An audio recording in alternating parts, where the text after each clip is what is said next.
So congratulations, and soon to be congratulations to our upcoming graduates as well. I have the pleasure to introduce someone who is dear to our community. Great to see his wife here as well. Parents of Dante Palminteri from the class of 2014. Bronx born and raised, Chazz Palminteri wrote A Bronx Tale in 1988. The powerful one-man stage play depicted his bruising childhood, which included witnessing a gangland killing when he was 9 years old. Palminteri played 16 characters and brought them all to life in his autobiographical play. His friends, enemies, and family came alive on stage. Hollywood studios went crazy after seeing it and offered him millions of dollars to turn it into a major movie. There was one catch. They wanted to put a star in the role of Sonny and someone else to write the screenplay. With $200 in the bank, Palminteri said no. He would hold out and wait. He wanted to play Sonny and write the screenplay. Then one evening, Palminteri walked into his dressing room, and sitting there was Robert De Niro, who just saw the show. De Niro gave Palminteri the chance he was waiting for. And as they say in Hollywood, the rest is history. Palminteri wrote the screenplay for the film A Bronx Tale, and then most recently wrote the book for the Broadway musical. It was the first time in history that the same actor wrote the one-man play, the movie, and the Broadway musical, and starred in each one. Over the past 35 years, Chazz has appeared in over 60 films. To name a few, The Usual Suspects, Analyze This, Mulholland Falls, Jade, Guide to Recognizing Your Saints, Legend, and Bullets Over Broadway, which he was nominated for an Academy Award. He has starred in over 20 television series and has won 3 Emmys. Chazz is most recently seen in Modern Family, Godfather of Harlem, Law and Order, and Grey's End. Please welcome to the stage, Mr. Chazz Palminteri.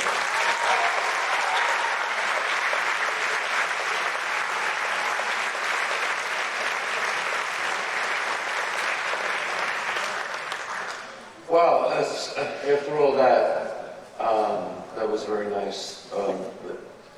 Just Chazz Palminteri would have been okay. Wow. Why am I here? I'll tell you, there's a lot of reasons why I'm here. First, I just want to say to the students, you're all very, very important, because Mr. Lazaro, of a year ago, said, would you like to do the commencement speech? And I said, absolutely. And my son Dante says, you have to do it, who was a student here, graduated. And I said, okay, but today is the beginning of the Tribeca Film Festival, and I forgot about it at the time.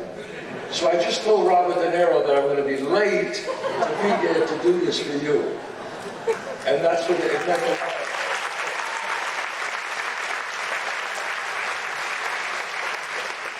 So if I leave a little early, it's because I have to run there. Wow, you know, where to start? My son Dante came here, graduated here. And my son said to me, Dad, you know, I love Harvey, I love the school. And just driving here, on my way here, just coming here, I haven't been this way in such a long time, made me think of the times I would drop him off here, my wife and I. And when my son graduated, he said, Dad, there was a teacher, Mr. Phil Lazaro, and it's because of him that I'm graduating. I mean, that's really what he said to me. And I say this to the teachers out there, the impact that you have on the student. My son said, I want to do something for Mr. Lazaro, Dad. And I said, what's that? And he said, you know that I had a picture of the 1980 hockey team, the Miracle on Ice, and they all signed it. And it was worth a lot, and I bought that, and I bought it for him.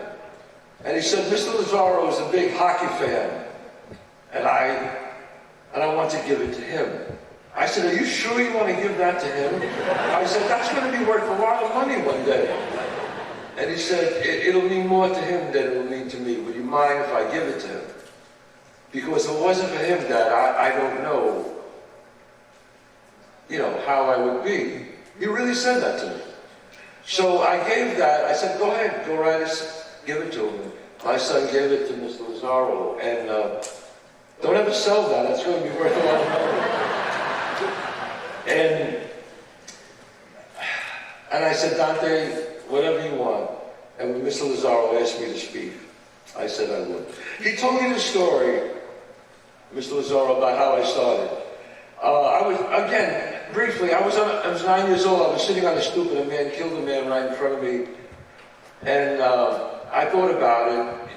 It didn't give me nightmares or anything, but I never forgot it. And then when I was an actor in LA and I was running out of money, and I said, well, if I don't do something with my life, because I ran out of money, so I said, well, should I go back to New York? Then I said, no, I'm going to write something about my life. I'm going to write about that killing.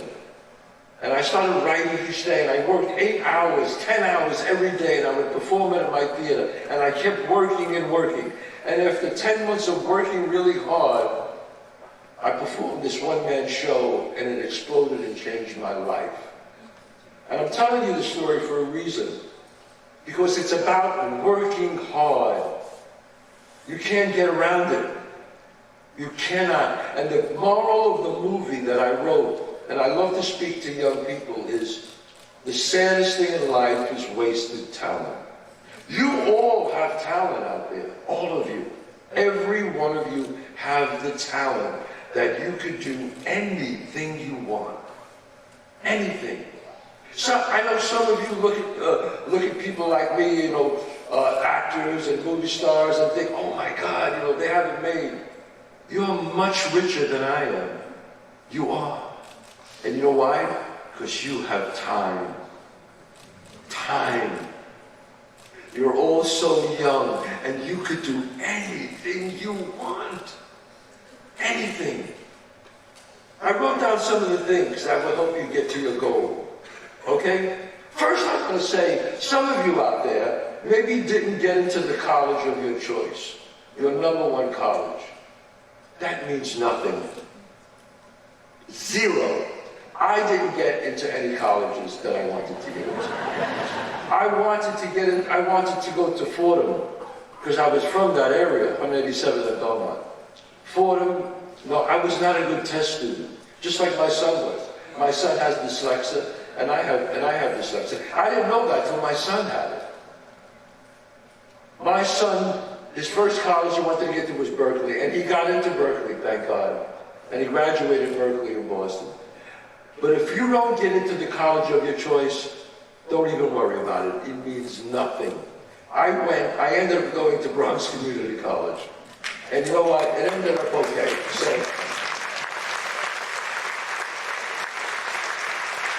So that's why I tell you, it's very important. So don't say, oh, they didn't want me. It has nothing to do with you. Now, today, it's all about other things. You go to the college, or maybe some of you don't want to go to college, and that's fine too. You want to go right to work? I don't care, that's okay. The world needs, plumbers. I had a plumber in my house yesterday. I said, how much is that? How much is that? I said, my son should have been a plumber. This is crazy. I mean, so whatever you want to do, you can do it. 85% of success, 85%, listen to me, is showing up. You got to show up. If you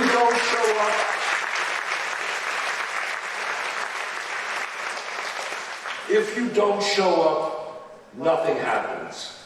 Nobody's going to one day knock on your door and say, hey, I'm looking for a lawyer. Are you a lawyer? It's not going to happen.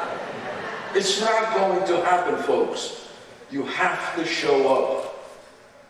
You have to work hard. If you always do what you always did, you'll always get what you always got. That's the way it goes. That's the way it goes. You gotta fail. You're going to fail. You're going to be bad at something, and you're going to fail. I failed constantly. But I kept working hard. Until one day you hit it. And you're going to hear a lot of no's. And that's okay.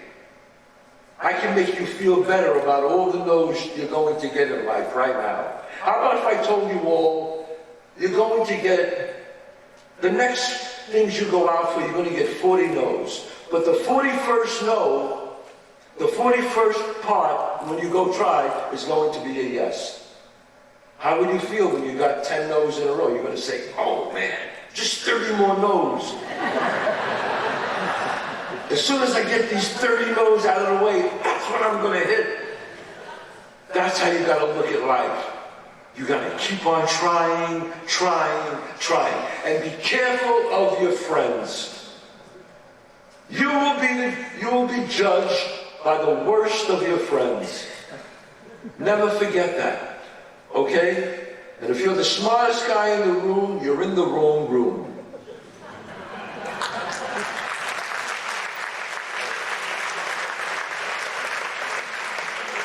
Learn from people. Learn from other people. I looked around as when I was like in my 20s, somebody said, look around, and the salary your friends are making, that's what you're going to make. And I went, oh man, I got to get out of here. I got to do something with my life. But friends, be very careful. Friends will bring you down.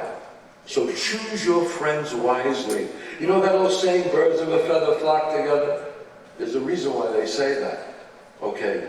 Sometimes you have to leave friends go. It's like you're on a bus with all your friends. Sometimes you got to open up the door and let them go. If they don't have the desire and the desire that you have, move on. Because friends can bring you down. And I say that. Now, I don't want to bring this up, but I will bring it up. But I will, and I won't be much longer. Drugs, alcohol. Drugs are 99-0. They never lose. Never. Never, ever, ever. They lose every time. I never met a person who said, no, I take drugs, but, I could deal with it. It never works out. You got to have blinders on in life. Forward motion. Forward motion. Keep going straight. And I say this to the parents out there. Some of your children, these young men and women, they might have something they want to do. And it doesn't have to be in the acting, writing, directing, anything. They need your support. And this is what I always tell the parents. Because life is so hard. I would go to drama schools, colleges, and I would speak to the kids.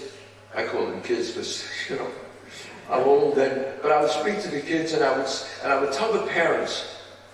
People would come over to me and say, Mr. Palminteri, my daughter wants to be an actress. My son wants to be a writer. Could you talk them out of it? They got to have something to fall back on. I'm so nervous. And I said, listen to me.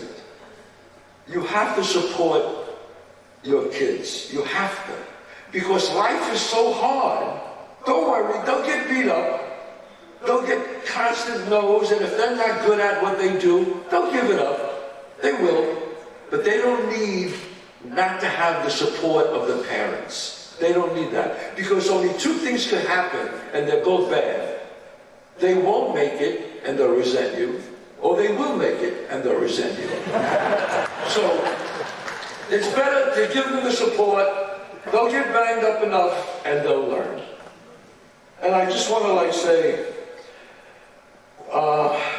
that if you're going to fail, Denzel Washington used to say, fail forward. Fail going forward.